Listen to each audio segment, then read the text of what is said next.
Hello, my name is Beck and in April I'm going to be participating in the Owls Readathon, so I'm going to show you my TBR. This Owls Readathon was created by G from Book Roast, so I'll link all of her information down below because in her announcement video description she's got some great resources. This readathon has been done by her before and sadly I've missed out, so that's why I'm participating this year. But I believe she does one in April and then one later on in the year, I believe in August, so that's why I'm jumping on now so that I can continue again later down the track. In G's video description, she also went above and beyond and she created a brochure of all these wizarding careers and she's linked those wizarding careers directly to this readathon. So for this readathon in general, there are 12 reading prompts and you can just do those prompts, which is what I plan on attacking anyway, but she's also got wizarding careers that you can decide to participate in as well. So the wizarding career that I've chosen has 3 prompts in it. So overall for this readathon, I'm doing 10 prompts. So these 10 reading prompts cover the prompts that are for that career as well. So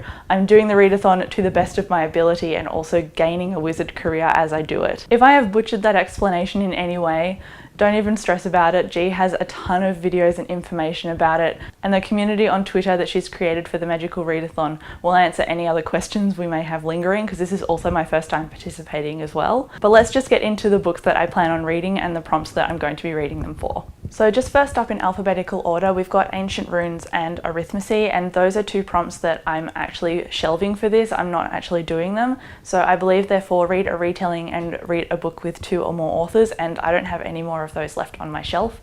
And for this readathon, I kind of want to read books that are already on my TBR, which is why I've not gone out of my way to acquire books for those 2 prompts. So for the next prompt, Astronomy, you've got to read a book with star in the title of the book or star in the title of the book series. And so for this one, I've chosen Stardust by Neil Gaiman. I don't know what this one is about. I believe there's also a movie about it, so maybe it's a romance, I'm not sure. But I have read American Gods by Neil Gaiman and I didn't really like it that much. So I'm hoping that I really like this, and it's super short, so that I feel is the key to succeeding in a readathon. The next prompt is Care of Magical Creatures, and I've chosen Sabriel by Garth Nix for this challenge. So this challenge requires you to have a picture of an animal on the cover, and I believe this has a little cat on the cover.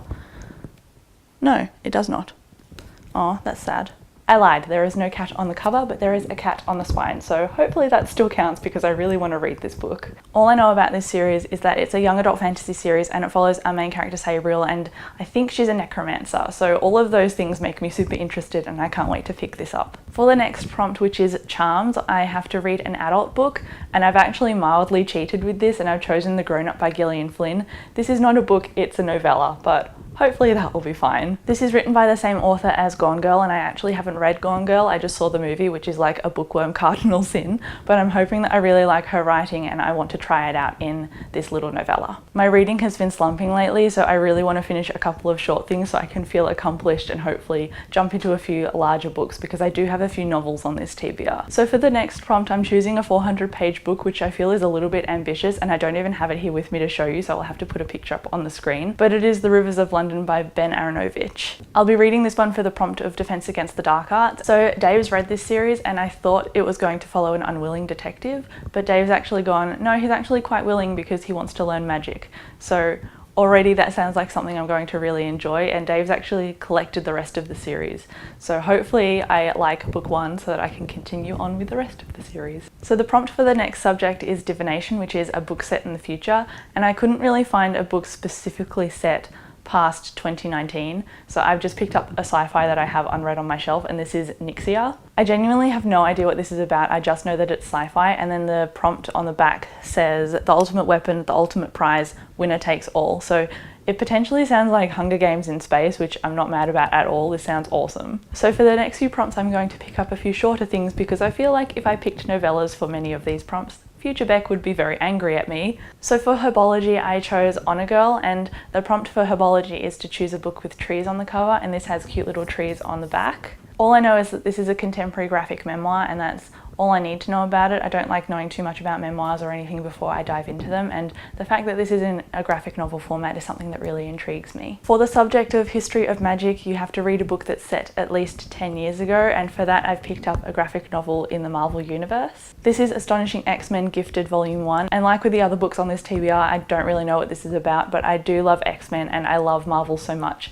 and I've had this on my shelf for a while, so I thought I may as well dive into it for this readathon because it's nice and short. For the next prompt, which is Muggle Studies, I have to read a contemporary, and I've actually got an audiobook for this one. I have Sadie by Courtney Summers, and I've heard that this book is perfect to read on audiobook because it kind of features a true crime podcast at the same time as following Sadie, whose sister has gone missing and she's investigating this crime. So I've heard it's quite hard hitting and it's quite a dark contemporary book, but I'm really looking forward to it because of that podcast and audiobook element. So again, with the next prompt, I'm adding another fantasy book to my TBR, and that is King's Cage by Victoria Aveyard. And I'm reading this for the prompt of potions, which is add a next ingredient, so read the next book in a series. I actually talked about this in one of my earlier TBRs for the year, and I can't believe I haven't picked it up yet. I've just been so bogged down in my reading slump, but I do have this on audiobook, so I feel like after Sadie, I'll get through this fairly quickly in the month, so that's why I'm adding it to this readathon. I do have the fourth book on audiobook as well, so I don't know how ambitious I want to be. Maybe I'll get through Warstorm as well, maybe not, but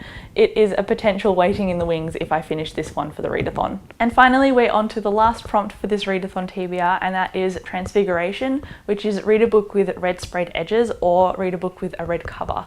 And I've chosen Sweet Tooth Volume 3 for this one. I know it doesn't have an entirely red cover, but it does have the plaid red on it, so I'm counting it for this last prompt. This is a short apocalyptic comic book series. I believe it's only about 6 volumes long. So starting this one, I'll be halfway through the series already, and it follows this boy who's on the front cover, and he's about 9 or 10 years old. But the plague in this book actually gives newborn children kind of animal parts and animal deformities in a way, and he's saying that he's older than the plague, so that brings to light some really interesting universal questions in this book. So there you go, this is my massive TBR for the Owls Readathon. If you're participating as well, or if you haven't participated before, please let me know in the comments. I'm so excited to join in for the first time, and I can't wait to see how many of these I get through because I'm really hoping that I get through all of them. Thank you so much for watching this video, and I will catch you in the comments. Bye! But it is The Rivers of London by Ben Aravinich. I can't say his name. I finished.